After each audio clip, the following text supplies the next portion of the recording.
I never thought of myself as someone who belonged in the middle of horror stories. I grew up in a small town, the kind of place where everybody knew each other, where doors were left unlocked, and the biggest drama was usually a fight over property lines or a teenager caught sneaking beer. My life was simple, predictable, and to be honest, a little boring. I worked at the local library, spent my evenings reading, and on weekends I sometimes hiked the trails that curved around the edge of the forest. Nothing extraordinary, nothing worth remembering. Maybe that's why I felt the need to write this down now, because what followed shattered every illusion I had about normalcy. And even though I know what I'm about to tell sounds impossible, it's the truth.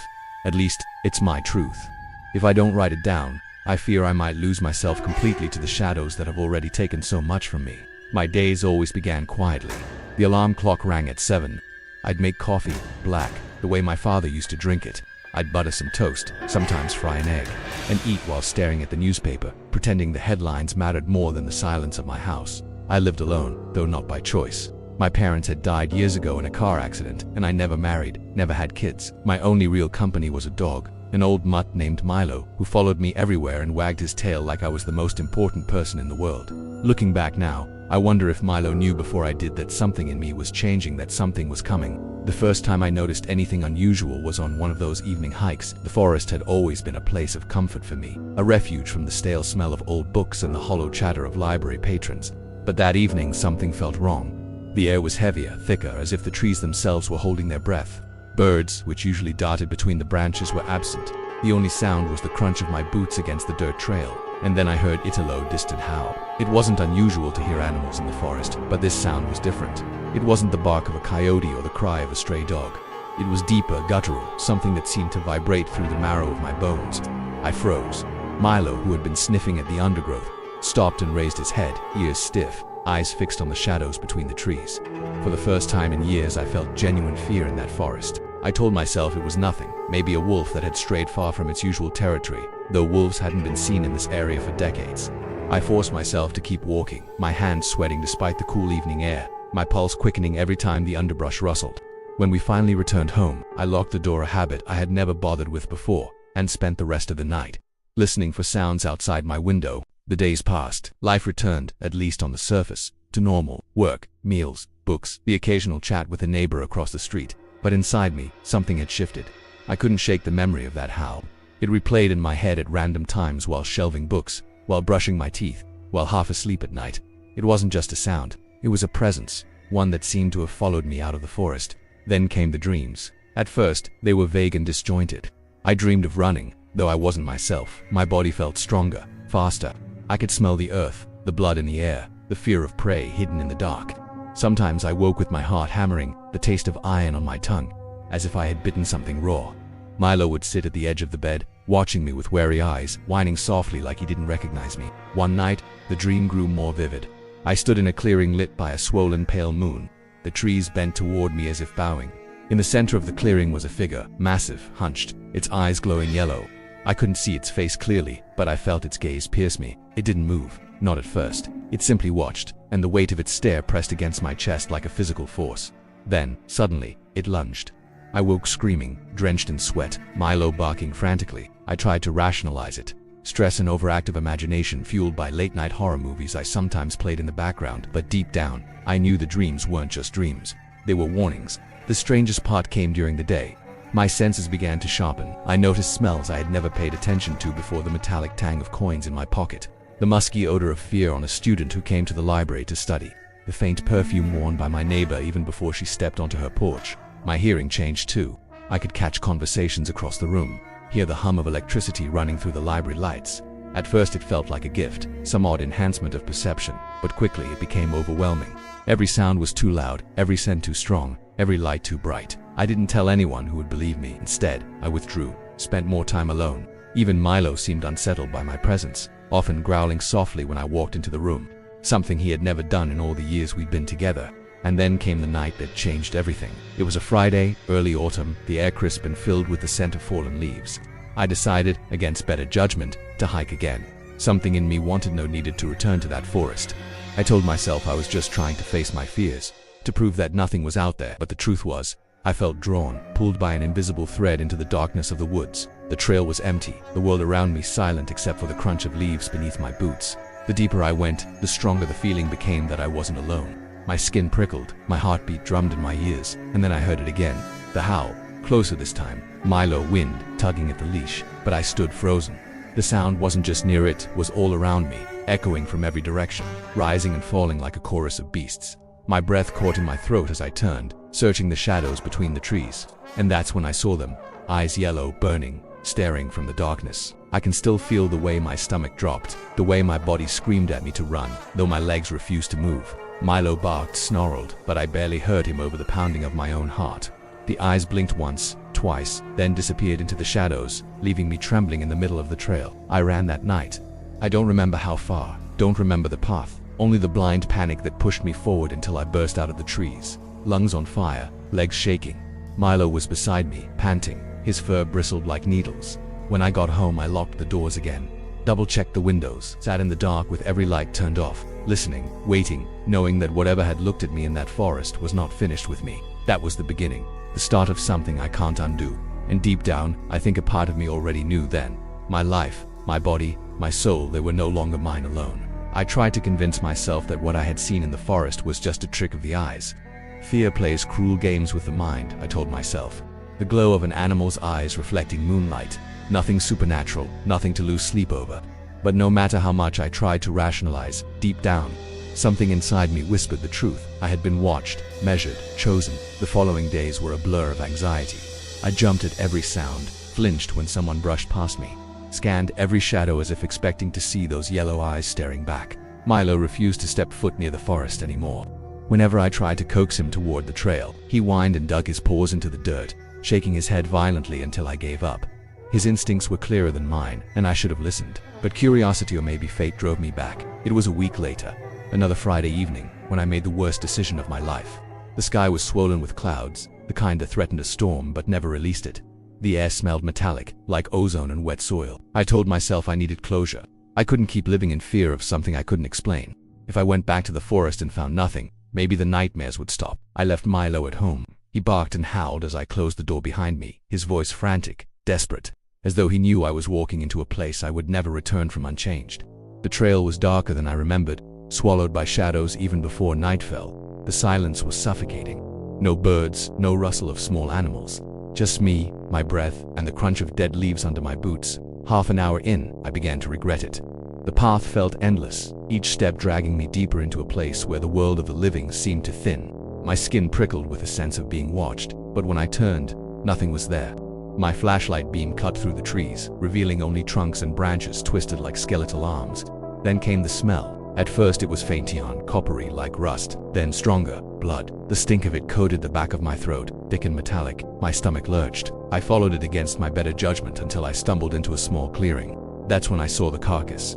A deer, or what remained of it, torn open with a violence that no predator I knew could inflict. Its ribs jutted out like broken fingers, its organs ripped and scattered. The ground was dark with blood, soaked deep into the soil, and yet what froze me wasn't the gore. It was the tracks surrounding the body prints, too large for a wolf, too wide for a bear. They circled the carcass like a ritual, pressed deep as if whatever made them weighed more than any natural creature could. My hand shook as I raised the flashlight, and that's when I heard it, breathing, not mine, not from any distance either. It was close, just beyond the edge of the light's low, ragged, guttural breaths that rattled like a growl caught in a throat. My heart hammered so loud I thought it would give me away. I should have run, I know that now. But fear rooted me to the spot. The flashlight trembled in my hand, the beam wavering across the trees until it caught movement, something massive shifting in the dark. The light skimmed across fur, thick and coarse, across a shape that hunched unnaturally tall. And then I saw the eyes, the same burning yellow eyes that had haunted my dreams. They blinked once, glowing like molten metal, and then the creature stepped forward. The breath left my lungs in a single, stuttering gasp. It was larger than anything I had imagined, towering over me, its shoulders broad, its body rippling with muscle beneath a matted coat of black fur. Its snout gleamed with saliva, teeth jagged, stained dark with old blood, claws, long and curved, scraped against the earth as it advanced. I couldn't move. Every instinct screamed at me to flee, but my legs betrayed me. The flashlight slipped from my hand, clattering onto the dirt, its beam rolling sideways to cast the clearing in crooked shadows. The creature growled a sound so deep it vibrated through my chest and rattled my bones. And then it lunged. I remember the impact more than the details. The weight of it slammed me to the ground, driving the air from my lungs. Pain exploded as claws raked across my side, tearing fabric and flesh alike. I screamed, but the sound was smothered by the roar that bellowed above me. Its breath was hot and foul, dripping onto my face as its jaws opened wide. The bite came like fire. Its teeth sank into my shoulder, crushing down with a pressure that made the world go white. Pain burned through every nerve, flooding my body until I thought I would lose consciousness. Blood poured hot down my chest. I thrashed, kicked, struck at it with useless fists. For a moment, I was certain that this was the end, that I would die alone in that forest, torn apart like the deer in the clearing. And then, as suddenly as it had attacked, the beast stopped. It released me, its jaws slick with my blood, and pulled back. It stared at me, head cocked, eyes burning with something almost intelligent, like it recognized me, like it had marked me. I lay there gasping, clutching my ruined shoulder, vision swimming. The creature stood over me, its chest rising and falling in ragged breaths, and then, with a final guttural growl, it turned and vanished into the trees. I don't remember how I got home. The next thing I knew, I was on the floor of my living room, clothes soaked, body trembling. Milo wind and barked, circling me in panic. My shoulder throbbed, the flesh torn and ragged, but even as I stared at the wound, I noticed something impossible. The bleeding had already slowed. The skin was knitting itself together, tissue crawling back into place before my eyes. Shock rooted me in place. This wasn't natural. This wasn't medicine. This was something else, something ancient, primal, wrong. I didn't sleep that night. I couldn't. I sat in the dark, clutching Milo for comfort, the events of the forest replaying again and again in my mind. The creature's eyes, its bite, the way it had spared me. And then the whispers began. At first I thought it was my own mind unraveling. A low voice curling in the back of my skull, murmuring in a language I didn't understand, a growl threaded with words. But the longer I listened, the clearer it became. Not words, not exactly, but urges, instincts, hunger. I pressed my hands over my ears, but it didn't stop. It was inside me, gnawing at the edges of my mind. When dawn finally broke, I looked at my shoulder in the mirror. The wound was almost gone. Only ragged scars remained, pink and fresh but closed, as though weeks had passed instead of hours. My reflection stared back, pale, eyes rimmed with dark circles, hair damp with sweat. But there was something else, something in my gaze I didn't recognize, something wild. That was the night everything changed. The night I ceased being only human, and deep down I knew this was just the beginning. The days after the bite blurred into each other, as though time itself had fractured. At first I thought maybe I had escaped the worst of it. The wound healed almost completely in less than a week. The scar was jagged, ugly but closed, no infection, no lingering pain. Friends at the library joked that I must have some kind of superhero healing ability. I laughed with them, forced and hollow, though inside I was terrified. I knew what had happened to me wasn't a gift. It was something darker. The first change I noticed was hunger, not ordinary hunger, the kind that gnawed deep inside, insatiable. I devoured meals and portions I'd never eaten before. Plates of meat disappeared, and yet the emptiness in my stomach only grew. Bread, vegetables, fruit, none of it mattered. My body craved something else, something I didn't want to name. The taste of rare meat gave me brief relief, but even that satisfaction faded quickly, leaving me restless, aching. Then came the strength. It wasn't gradual. It struck suddenly, violently. I was shelving books one evening at the library, when one of the heavy wooden ladders tipped and fell toward me. Instinctively, I reached out with one hand, expecting to be crushed beneath its weight. But instead, I caught it, stopped it mid-fall like it weighed nothing. My colleague stared at me wide-eyed, but I brushed it off with a nervous laugh. Inside, I was shaking not from fear of the accident, but from what I had just done. That night, I tried to test myself. I lifted the couch in my living room, easily with one arm. I ran across my yard faster than I thought possible, my body moving with a fluidity and power that wasn't mine. My skin prickled, my veins burned, as though something alive was growing beneath the surface, flexing, testing its new home. The dreams worsened. No longer were they vague glimpses of running in the woods. Now they were vivid, drenched in blood. I saw myself tearing into flesh, snarling, my jaws locked around the throat of prey that screamed like a human before falling silent. I woke with my mouth wet, the taste of copper thick on my tongue. Milo avoided me altogether now, retreating under the bed whenever I entered the room, his eyes wide with fear. And then, the blackouts began. The first one happened on the night of the full moon. I didn't know what to expect. I didn't even know if the stories were real, but when the moon rose full and pale into the sky, I felt it. A pressure building inside me, a heat that seared through my bones, twisting, reshaping. I remember falling to the floor, clutching at myself as my body convulsed. My skin burned, my nails lengthened into points that cut into my palms. My jaw ached with the pressure of teeth pushing through gum. I screamed, and the sound that came out wasn't human. And then nothing. When I opened my eyes, the sun was rising. I was outside, naked, the dew cold on my skin.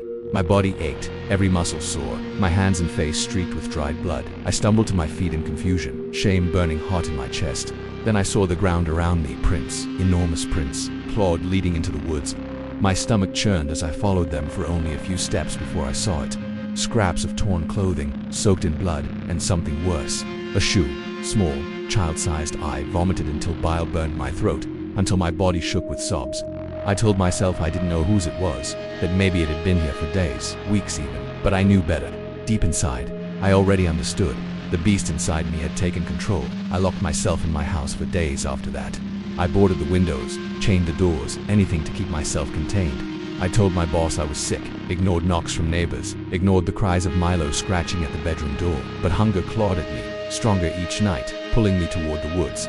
The second blackout came less than a week later. This time I tried to fight it.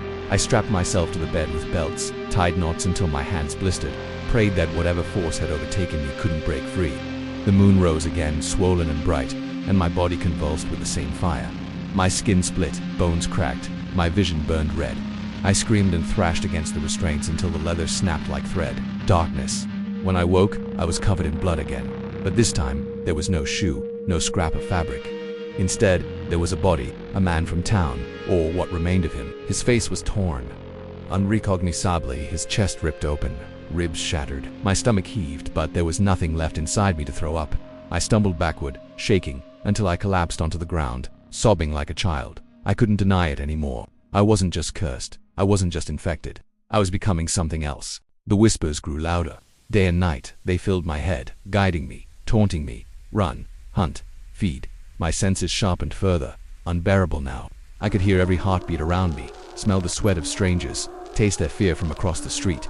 At the library, I had to excuse myself when a student cut her finger on a page because the smell of her blood drove me nearly mad. I left before I did something unspeakable. Sleep became impossible. Every night I lay awake trembling, knowing what would come when the moon rose again. I thought of killing myself, of ending it before it spread further. But even as I held a knife in my hand, pressing it against my wrist, something inside me fought back. A voice guttural and cruel growled, "Not yet, you are mine," and I believed it, because by then, I wasn't sure I belonged to myself at all. I stopped counting the days. Time no longer flowed the way it once had. Each sunrise was only a brief reprieve, a moment to collect the shattered fragments of memory before nightfall dragged me back into darkness. I lived in a cycle of dread, the build-up of hunger, the swell of the moon, the inevitable blackout, and then the aftermath, always blood, always death. I avoided people as much as I could. I quit my job at the library without explanation. I ignored calls, messages, knocks at the door. Isolation was the only way I thought I could protect others, but even that was a fragile hope. Hunger was no longer confined to the nights of the full moon. It simmered constantly beneath my skin, whispering, urging. My reflection in the mirror no longer looked like mine, eyes too sharp, teeth too pointed, a faint glow that lingered even in dim light. But the world noticed. The first headline came a few weeks after my second blackout. Local man found dead in woods, animal attack suspected. I tore the newspaper into shreds. Trembling, I recognized the description. He was the body I'd woken beside, the one I had torn apart with my own hands. More reports followed. A missing hiker, a woman never returning from her evening run. Each story felt like a dagger twisting in my chest. My nightmares were seeping into reality, and I was powerless to stop them. Or maybe, if I'm honest, I didn't want to. Because there were moments, flashes when I remembered. Not the whole blackout, but shards of sensation. The thrill of running faster than any human could. The intoxicating scent of blood carried on the wind. The pure ecstasy of strength, of power, of feeding. It sickens me now to admit it, but in those moments, I wasn't horrified. I was alive. More alive than I had ever felt in my ordinary, hollow existence. That was the cruelest part of the curse. It didn't just destroy me, it seduced me. One night, as autumn deepened into winter, I tried to escape it. I packed a bag, loaded Milo into the car, and drove until the gas tank ran dry.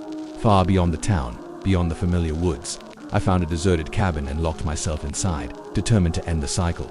I would starve, wither, die, before I let the beast take another life. But death never came. Instead, the hunger grew unbearable. My body twisted with cramps, my throat burned as though parched, and still I refused. I chained myself to the wall of the cabin, nailed the windows shut, begged whatever god still listened to let me die. The moon rose, pale and merciless. The fire ignited beneath my skin, tearing me open from the inside. Bones cracked, muscles split, claws burst through my fingers. I roared as the chains snapped like twigs. My body swelled, reshaped fur tearing through skin. The hunger screamed inside me, louder than thought, louder than will. I smelled blood miles away, warm, pulsing, irresistible, and I ran through the woods, across fields, faster than the wind itself. The night was alive with sound and sent every rustle of prey, every flicker of fear. I was no longer human. I was predator. I don't know how many fell that night. A hunter camping near the river, a farmer checking on his livestock. Their screams echoed in my skull even after dawn. I woke in a ditch, naked, my body soaked with gore, scraps of flesh lodged between my teeth. Milo was gone. I called for him until my throat bled, but he never returned. That's when the hunters came. At first I thought they were police. But they didn't carry badges, they carried silver, bullets, knives, chains etched with strange symbols. They knew what I was before I admitted it to myself. They had been waiting for me, watching. I tried to run, but they tracked me with precision, their dogs howling through the night as they closed in. Each moon, I felt them nearer, pressing me into smaller corners of the wilderness. I saw them in the distance once, torches cutting through the trees, voices chanting prayers I didn't recognize. I smelled their fear but also their determination. I wasn't just prey to them, I was abomination, and yet part of me relished it. The beast inside snarled with anticipation, eager for the hunt. Because predator or prey it didn't matter anymore. Blood would be spilled either way. The nights grew bloodier. Entire flocks of sheep slaughtered, livestock torn apart, screams echoing from distant farmhouses. I tried to fight it, begged, chained myself again and again, but nothing held. The moon broke me each time, reducing chains to splinters, locks to dust, and every morning the bodies multiplied. The hunters grew bolder. I woke once with a silver wound seared across my chest, the bullet still lodged in my ribs. It burned like fire, but the flesh closed around it, trapping it inside. The pain was constant, a reminder that my body no longer obeyed natural law. I realized then what the whispers had meant all along.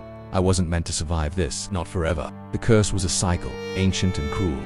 A bite, a transformation, a trail of blood. Then the hunters, always the hunters, moving like shadows across generations. I wasn't the first, and I wouldn't be the last. But as the moon waned and the hunger dulled, I felt something worse than fear. I felt acceptance, because the truth is, I no longer remembered what it was like to be only human. The beast wasn't just inside me anymore, it was me, and maybe, deep down, I didn't want to be saved. I used to think that the hardest part of this curse was the pain, the tearing of flesh, the splitting of bone, the unholy scream that rose from my own throat when the transformation took hold. But I was wrong. Pain is temporary, fleeting, it fades. The true horror is what remains once the pain is gone, the silence afterward. When you look at your reflection and no longer recognize the eyes staring back at you. The night of the last full moon was when I finally understood. I had been clinging to scraps of humanity, whispering names of those I once loved as though they could anchor me to the man I used to be. But the whispers grew faint, weaker each time. And when the moon rose, high and swollen like a watchful eye, I didn't fight. Not this time. I let it in. The beast had always been there, pacing inside me like a caged animal, testing the bars of my will. That night, I opened the door. The change came not as an assault, but as an embrace. My skin split, my bones stretched, but there was no agony on the release. A grotesque freedom I had been denying myself for far too long. For the first time, I could hear its voice not as a growl in the distance, but as my own. It didn't speak in words, not exactly. It was instinct, hunger, power, and it felt right. I remember walking through the woods barefoot, the ground cold and damp, the night air burning sharp in my lungs. My senses sharpened until every sound was a symphony. The rustle of a mouse beneath the leaves, the flutter of an owl's wings, the frantic heartbeat of a deer a mile away. My vision cut through the dark like a blade, and the world no longer seemed hostile. It seemed mine. That was the moment I realized I had stopped thinking of it as the beast. There was no separation anymore. It wasn't some parasite gnawing at my soul. It was me, and I was it.